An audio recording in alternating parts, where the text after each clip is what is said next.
Assalamualaikum warahmatullahi wabarakatuh. Sebelumnya perkenalan terlebih dahulu ya Bapak Ibu. Saya Dr. Diki Risana Aini Rosida, dokter poli di klinik pagi. Jadi kalau jenengan sedaya periksa ke poli nanti ketemunya dengan saya. Itu ya. Nah, selanjutnya tanpa berpanjang-panjang, di sini saya akan menyampaikan materi penyuluhan tentang kondisi kesehatan rongga mulut pada pasien dengan diabetes atau kencing manis dan darah tinggi. Di sini sebenarnya ada yang diabetes atau kencing manis, cinta? Banyak. Ini lagi. Oh ya.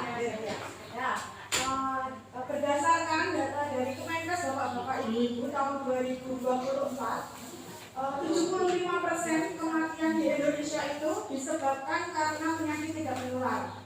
Nah, penyakit tidak menular atau PTM ini sendiri dikenal sebagai penyakit kronis atau penyakit yang berlangsung lama akibat akumulasi berbagai faktor. Nah, faktornya itu meliputi faktor genetik atau keturunan dari bawaan dari orang tua atau leluhur.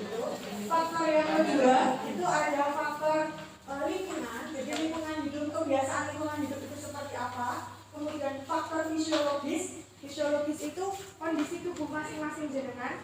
Kemudian ada faktor perilaku atau pola hidup jenengan sedaya. Nah, berdasarkan data WHO juga, jadi tahun 2024 diabetes atau kencing manis dan hipertensi atau tekanan darah tinggi itu termasuk ke dalam 10 penyakit terbesar penyumbang kematian di Indonesia. Dengan diabetes itu berada di posisi ketiga setelah stroke dan penyakit jantung. Nah, untuk hipertensi atau tekanan darah tinggi sendiri itu ada di posisi ke-8. Jadi dari hasil tersebut diketahui ya, kalau diabetes dan darah tinggi itu istilahnya berkontribusi besar dalam kualitas hidup panjenengan sedaya. Jadi ya memang sering menyebabkan kematian pada khususnya lansia.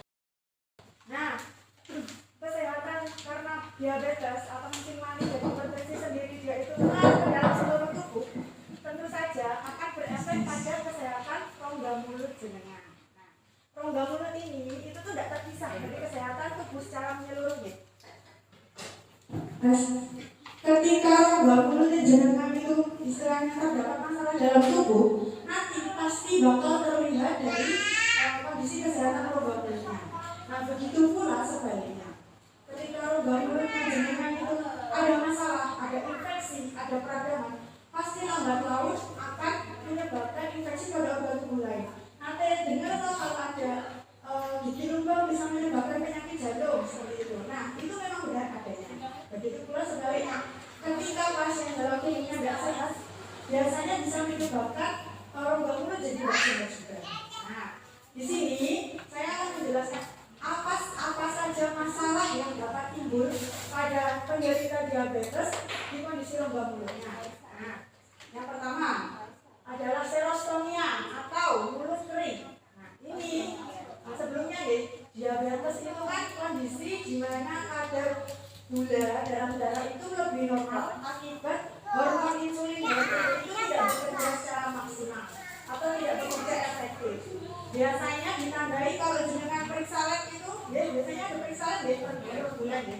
Itu kan hasilnya kalau puasa gula darah puasanya ya lebih dari 126 mg per desiliter atau biasanya pas gula darah itu yang puasa, kalau gula darah sewaktu biasanya lebih dari 200 gitu. Nah, itu ketika pasien gula darahnya banyak, jadi gula dalam darahnya itu tinggi atau tidak terkontrol, itu biasanya menyebabkan mulut rasa kering. Kenapa? Karena pada pasien diabetes gejala utama yang sering muncul itu kan poliuria. Poliuria itu sering ke kamar mandi. Yang diabetes sering ke kamar mandi atau sering buang air kecil. Nah, ketika sering buang air kecil, terus air minumnya jarang, air putih jarang, akhirnya kan tubuh kurang cairan tubuh. Nah, efeknya produksi air liurnya itu berkurang. Nah, ketika air liur berkurang, air liur dalam rongga mulut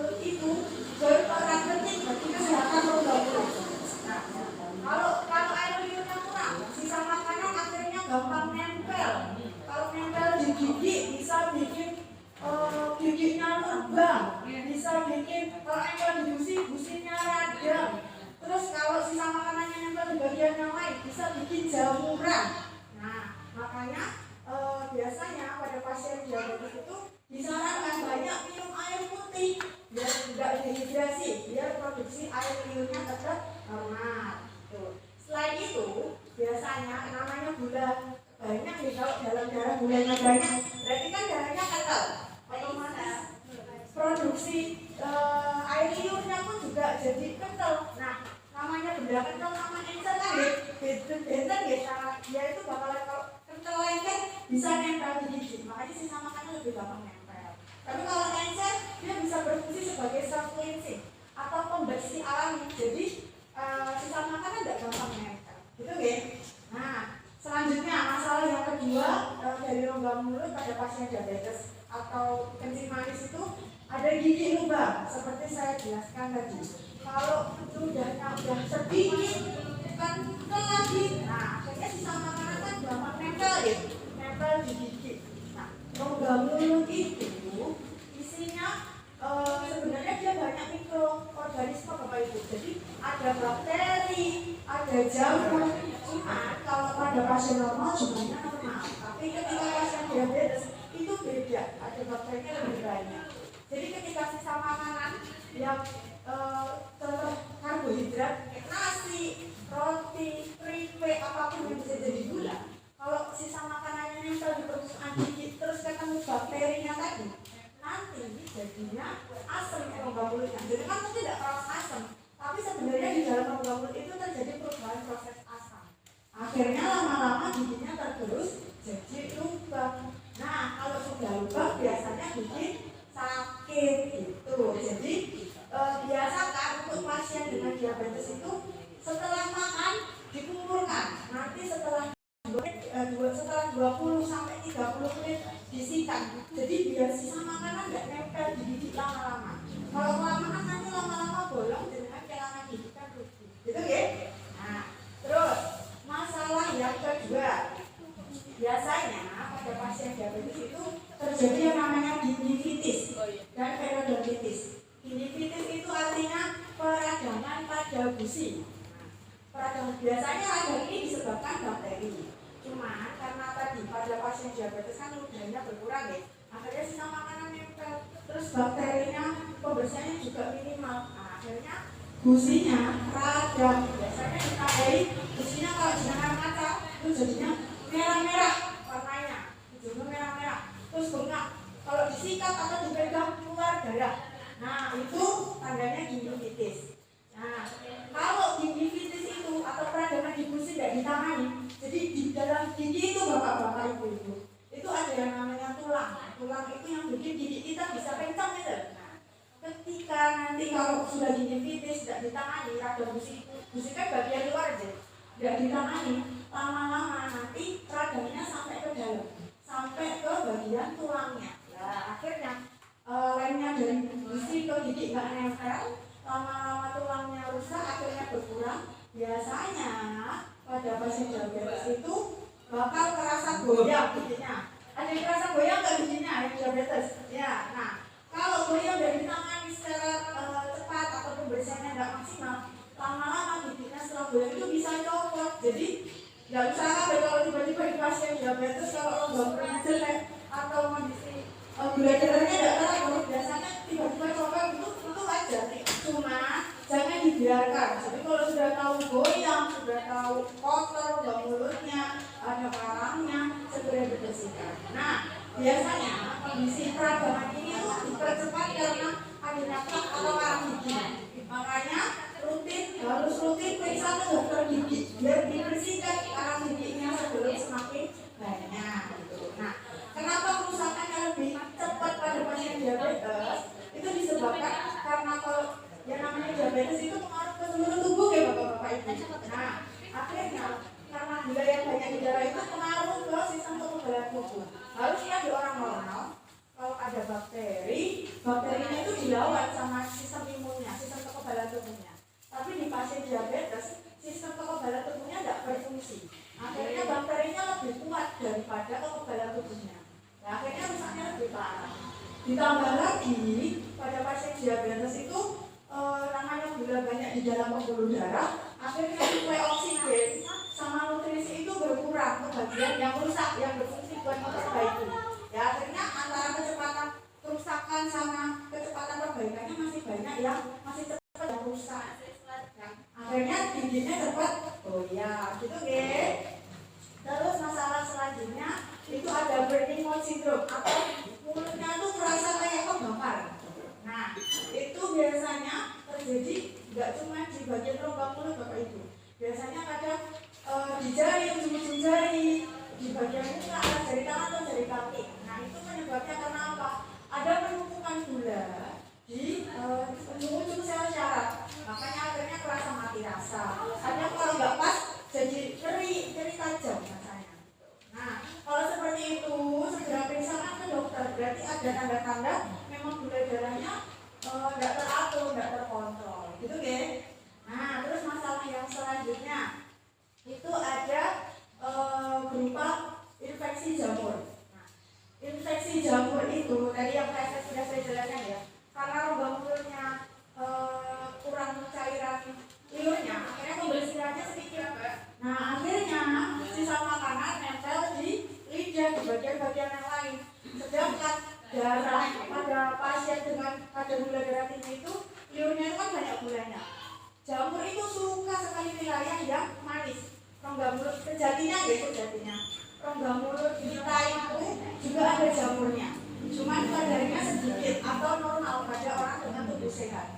Tapi kalau pada pasien dengan gula darah tinggi, jamur itu senang banget tumbuh di situ. Jadi pada pasien diabetes itu rentan sekali mengalami infeksi jamur pada rongga mulut. Nah, biasanya gejalanya itu ada berupa bercak kemerahan atau bercak warna putih di rongga mulut. Biasanya terasa panas atau tidak nyaman. Kadang malah tidak terasa apa-apa. Nah, tapi kalau sudah terasa seperti itu atau mengalami ada bercak putih, ada kecurigaan terhadap infeksi jamur, bisa segera periksa ke dokter agar dibantu diberikan bantuan pengobatan berupa obat anti jamur, gitu ya. Nah, terus ini sudah pasien dengan kondisi diabetes. Nah, selanjutnya pada pasien hipertensi, kira-kira masalah apa saja yang dapat ditimbulkan? Nah, hipertensi sendiri merupakan kondisi di mana tekanan darah pasien itu biasanya kalau dites itu lebih dari 130/90. Nah, beberapa efek negatif dari hipertensi atau tekanan darah tinggi itu sendiri, yakni yang pertama, pasien hipertensi biasanya untuk mengontrol tekanan darahnya dengan minum obat ya. Nah, beberapa jenis obat hipertensi itu bisa pengaruh ke kesehatan rongga mulut. Contohnya, yang pertama serostomia, kayak hipertensi, kayak diabetes tadi. Jadi rongga mulutnya jadi kerasa kering. Nah, itu disebabkan karena terhentinya atau berkurangnya pasokan dari kelenjar ludah akibat obat yang diminum.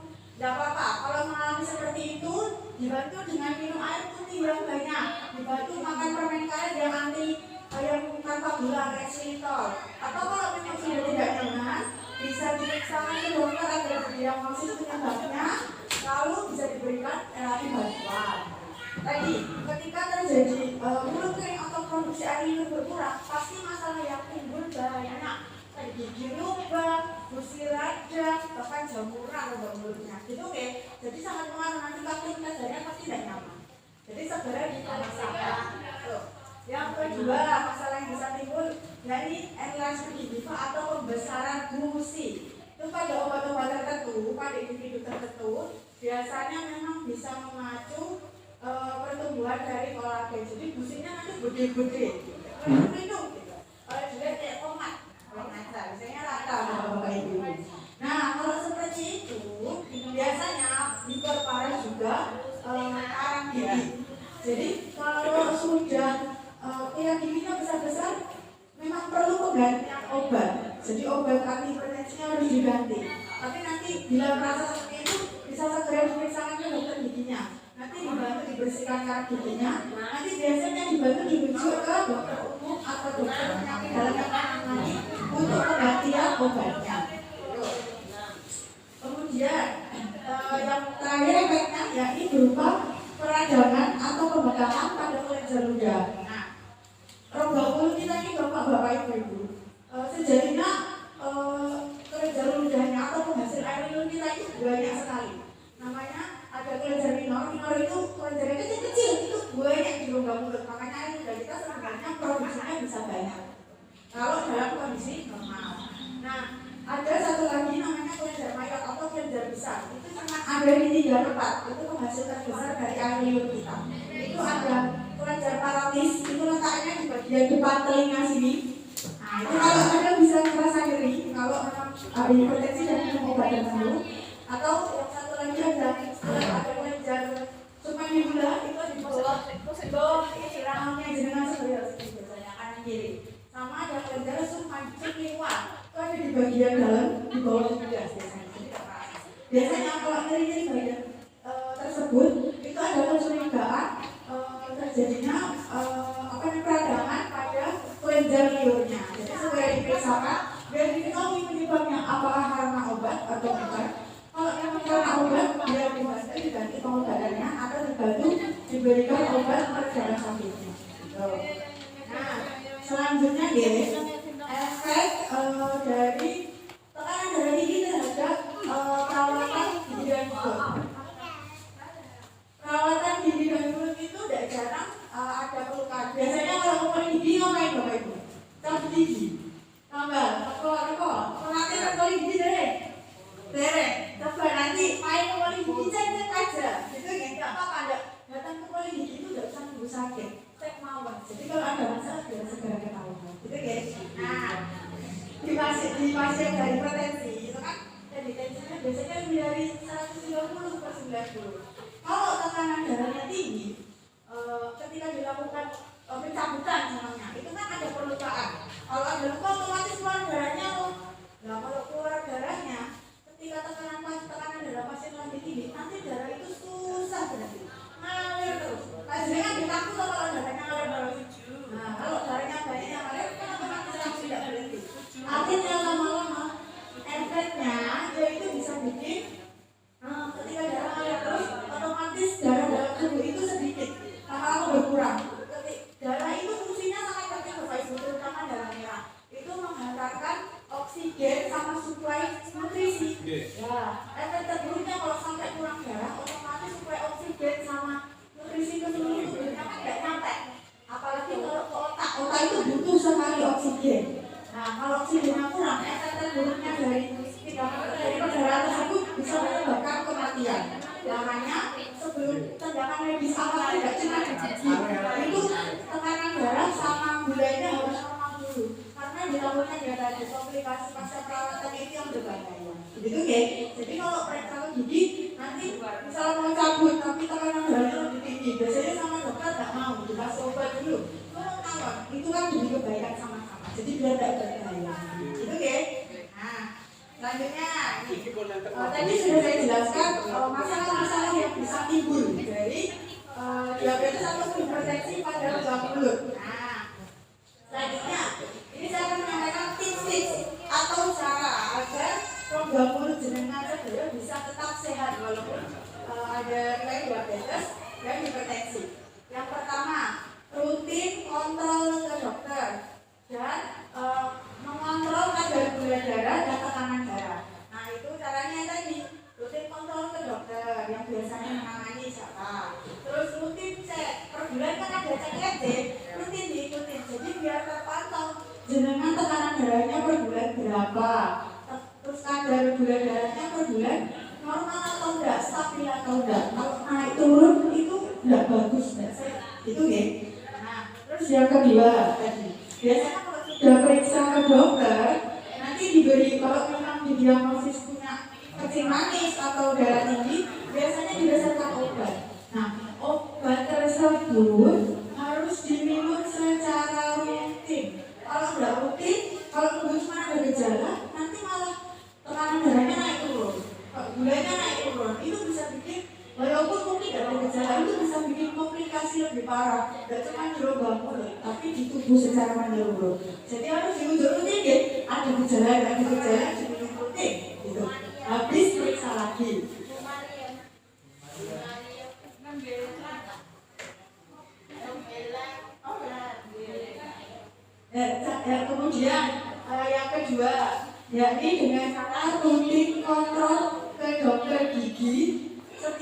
bulan sekali. Periksa ke dokter gigi, jangan nunggu sakit. Kalau sudah sakit itu sudah kebacut. Nanti perawatannya susah. Gak cuma susah Bapak Ibu. Jadi nanti keberhasilan perawatannya itu sangat kecil. Nanti selain habis waktu banyak, uangnya habis banyak, tambah nanti giginya malah jadi sakit lagi kan rugi. Nah makanya biasakan periksa per 6 bulan sekali, ada keluhan, tidak ada keluhan. Jadi kalau memang ternyata sehat, kan kita tahu kondisinya sehat, bisa tenang. Tapi ketika memang ada masalah, bisa terdeteksi sedini mungkin.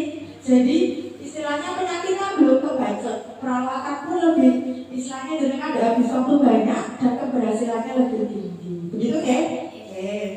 Kemudian selanjutnya, jadi sikat gigi secara rutin. Nah, biasanya sikat giginya sehari berapa kali? 2 kali. 2 kali deh, sudah betul. Kapan malam? Pas mandi? Ya, diganti ya. Sudah betul sehari 2 kali. Cuma waktunya diganti, tidak pas mandi. Tapi pagi setelah sarapan. Jadi kurang lebih 20 menit sampai 30 menit setelah sarapan. Sama malam pas mau tidur gitu. Jadi pas tidur itu gigi jenengan dalam kondisi sehat, bersih gitu. Ya ibarat kayak jenengan habis bekerja di luar, jalan-jalan atau capek ke sawah. Pas pulang kan gak langsung tidur loh, mandi dulu, rambut bersih dulu. Sama halnya dengan rongga mulut. Jadi harus ketika tidur harus dipastikan bersih dulu giginya, gitu ya. Jadi diganti yang habis pagi sudah tepat sehari 2 kali, tapi diganti pas mau pagi setelah sarapan sama malam pajak sare, oke. Terus selanjutnya tadi sikat gigi sehari 2 kali, pagi dan malam, sama cara sikat giginya. Biasanya arahnya gimana? Depan belakang, maju mundur gitu, kanan. Giginya ke atas bawah, atas bawah ya. Cara sikat gigi yang betul itu dibiasakan dari arah gusi ke gigi. Jadi kalau untuk orang atas itu dari atas ke bawah. Jadi kalau orang bawah dari bawah ke atas. Kalau maju mundur itu nanti efeknya leher giginya antara nggak bersih, jadi sisa makanannya ada di situ, bisa bikin lubang, atau malah bagian leher giginya nanti terus. Jadinya nanti malah kayak kerowong-kerowong itu. Biasanya bikin gigi ngilu kalau sudah sampai kerowong. Gitu ya. Jadi dibiasakan cara sikat giginya dari arah gusi ke gigi. Nah kalau pada permukaan kunyah, biasanya pada kunyah di atas itu bisa maju mundur tidak apa-apa, gitu ya.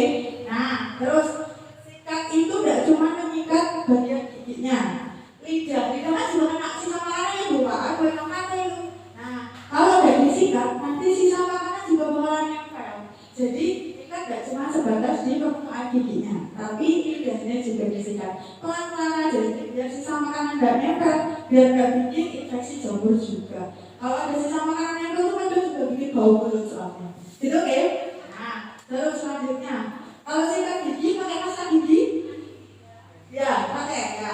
Pasta gigi kalau di iklan-iklan kan aplikasinya banyak gitu. Menjual ini makan gitu. Tidak perlu banyak-banyak. Cukup sebesar biji jagung, kecil aja. Biji jagung, biji manapun itu sudah cukup. Gak usah ngikutin iklan-iklan. Kebanyakan juga gitu ya. Terus selanjutnya sikat gigi itu tidak perlu lama-lama, cukup 2 menit saja. Kebersihan rongga mulut itu gigi itu tidak ditentukan dari lamanya menyikat, tapi cara sikat giginya yang benar, yang saya jelaskan tadi. Gitu ya. Jadi cukup 2 menit saja, tidak boleh terlalu lama. Nanti tidak capek ngabisin waktu juga sama aja. Gitu ya.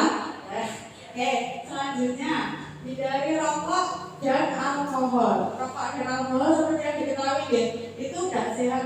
Apa enggak cuma buat rongga mulut, buat seluruh tubuh aja tidak sehat.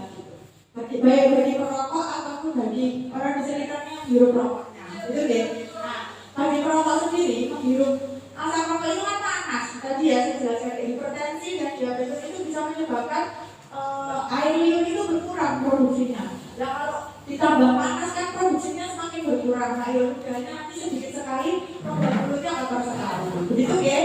Nah, terus yang terakhir kebiasaan pola hidup sehat. Nah, caranya jadi bisa dengan menghindari stres, kurangi stres, kemudian sare. Biasanya tidur jam berapa?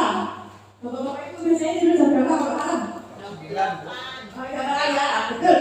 Sudah bagus. Jadi berdasarkan kesehatan, tidur itu tidak boleh lebih dari jam 10. Kenapa? Karena kalau perbaikan tubuh, sistem metabolisme tubuh itu berlangsung dari jam 10 sampai jam 12 malam. Jadi kalau tidak terpaksa, diusahakan untuk tidur itu kurang dari jam 10. Lebih bagus tidur gasik, bangun gasik daripada tidur kemalaman bangun kesiangan. Itu ya. Selanjutnya yang kedua yakni atur pola makan yang sehat. Jadi pada pasien dengan riwayat gula dalam darah atau kacang manis itu disarankan banyak konsumsi serat. Serat itu jadi kayak sayur-sayuran itu diperbanyak. Itu tujuannya apa? Kalau kadar gula nasi itu kan gula ya, karbohidrat gula. Jadi kalau dibarengi dengan serat sayur yang banyak itu nanti penyerapan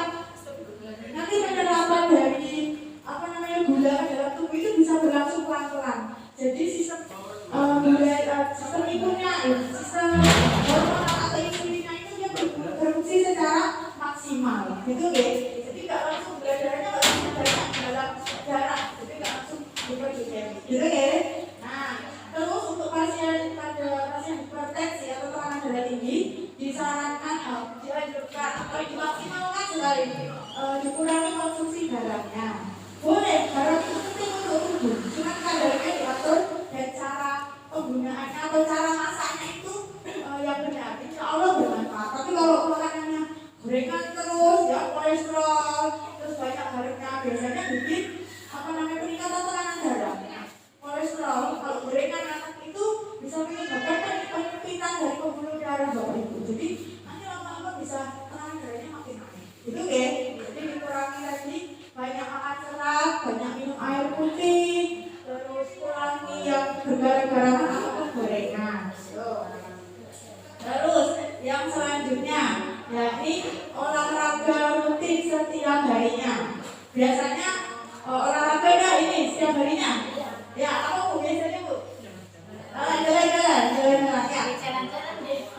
Terus orang lansia, orang tua itu memang disarankan olahraga tapi tidak terlalu yang berat-berat. Tidak usah lari yang berat-berat yang muda itu tidak usah. Yang penting jalan-jalan sehat saja. 30 menit per hari, seminggu 5 kali itu cukup. Atau ya senam atau peregangan biasa itu sudah cukup. Yang pasti diusahakan 30 menit per hari, seminggu 5 kali. Gitu jadi biar tubuhnya itu tetap sehat gitu. Nah, selanjutnya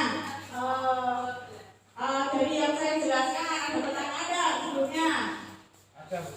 Ada apa? Apa? Enggak. Apa orang sakit gula itu giginya gampang seperti itu? Terus, memang secara fakta seperti saya jelaskan tadi, ketika pasien punya riwayat gula kan produksi dengan kan akhirnya sering ke kamar mandi sering buang air kecil. Nah, buang air kecilnya cenderung lebih banyak, ditambah konsumsi air putihnya kurang bapak-bapak itu. Jadi konsumsi air putihnya kurang, akhirnya di tubuh kandungan airnya kan sedikit. Nah, produksi air liur itu juga jadi berkurang. Nah, akhirnya selain itu ya, selain karena produksi air liurnya berkurang, air liur yang diproduksi itu jadi makin kental karena ibarat jenengan masak air putih 1 gelas dikasih gula 1 itu masih encer, sama air putih 1 gelas dengan tambahin gula separuh. Yang kental banget tau. Nah, ibarat jadinya dari biasa itu sudah kental sekali. Akhirnya air ini fungsinya bukan cuma ada di rumah biasa, tapi dia saking jadi pembersih alami. Kalau ludahnya banyak, ludahnya encer, dia bisa bikin makanan tidak gampang nempel. Tapi kalau sudah air liurnya sedikit, dari jarang minum, ada diabetes, nanti tambahkan ke ludahnya, akhirnya sisa makanannya nempel. Kalau nempel di gigi dalam jangka lama, dia bisa bikin luka gigi. Jadi kalau diabetes apalagi udah jangka panjang risiko giginya kan goyang ya. Yes. Apa yang harus kita lakukan untuk pencegahan? Pencegahannya Pak, kuncinya ada di kontrol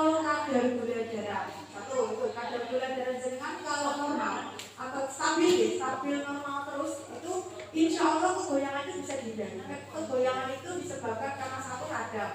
Ketika radang, kalau kekebalan tubuh jenengan normal, kan itu kan nggak normal kan karena gulanya banyak nih, akhirnya staminanya nggak baik. Tapi ketika jenengan kondisi gula darahnya normal, nanti kekebalan tubuhnya normal Pak. Jadi kalau ada peradangan, dia bisa langsung sembuh. Tapi kalau pasien diabetes yang naik turun gulanya, itu biasanya kekebalan imunnya, kekebalan tubuhnya itu berubah, dia malah menyerang diri sendiri. Bisa kembali lebih kencang juga Bu. Kalau kencang seperti semula itu agak susah Pak, karena kan proses penyembuhan pasien diabetes itu agak berbeda. Tapi dia kalau kencang banget ya, tapi sembuh bisa. Jadi kayak kencang agak kencang bisa. Jadi kita bisa dipastikan tidak makin parah jadi copot itu insya Allah bisa. Kita udah menyerah jadi ya. Iya, ini sudah tidak bisa pegang, nggak ada capeknya apa, ibaratnya gitu. Jadi memang tadi kan satu dia kontrol gula darah oke. Dua, pastikan rongga mulutnya bersih. Jadi kalau ada karang gigi itu sebelum tumpuk banyak sudah diperiksa. Karang itu kan bakteri ya Pak. Jadi dia memperparah kerusakan tulangnya. Jadi poin satu kontrol gula darah, dua periksa ke dokter gigi segera. Kalau ada keluhan biasakan bersih karang gigi 9 sekali. Ada pertanyaan lagi? Ya. Sudah oke. Baik, demikian dari saya. Oh ya, sebelumnya monggo bapak-bapak ibu-ibu kan ini BPJS deh, langsung BPJS. Dimanfaatkan untuk giginya, nggak usah nunggu sakit. Datang aja diperiksa kalau ada masalah, biar dijelaskan sama dokter. Ya, kalau memang ada masalah belum kebacot, bisa ditangani sesegera mungkin. Giginya bisa berfungsi lagi, nggak usah nunggu sakit. Kalau nunggu sakit nanti susah, perawatannya berkali-kali. Malah kalau susah bahkan bisa dirujuk ke rumah sakit lebih ribet lagi nanti. Gitu ya. Demikian dari saya. Terima kasih atas perhatiannya. Mohon maaf apabila ada kesalahan dan kekurangan.